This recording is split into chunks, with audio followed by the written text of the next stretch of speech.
رسول خدا نے فرمایا کہ رجب اللہ کا مہینہ ہے، شعبان میں محمد کا مہینہ ہے، ماہ رمضان امت کا مہینہ ہے۔ جس مہینے میں جس کو فائدہ ہوا وہ اس کا مہینہ ہے۔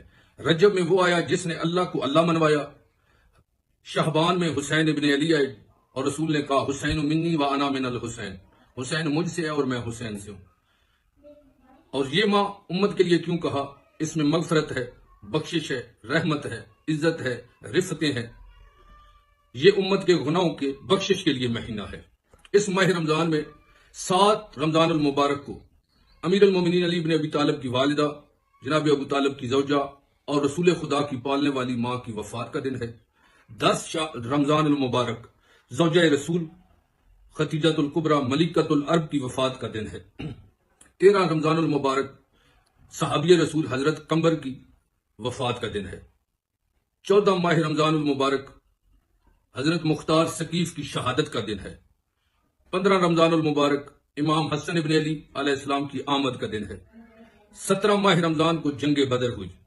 19 ماہ رمضان کو مولا علی امیر المومنین کو محراب مسجد میں ضرب لگی۔ 21 ماہ رمضان کو امیر المومنین علی ابن ابی طالب علیہ السلام کی شہادت ہے۔ پھر 19، 21، 23، 25، 27 ان 5 راتوں میں ایک رات لیلۃ القدر ہے 5 میں ایک۔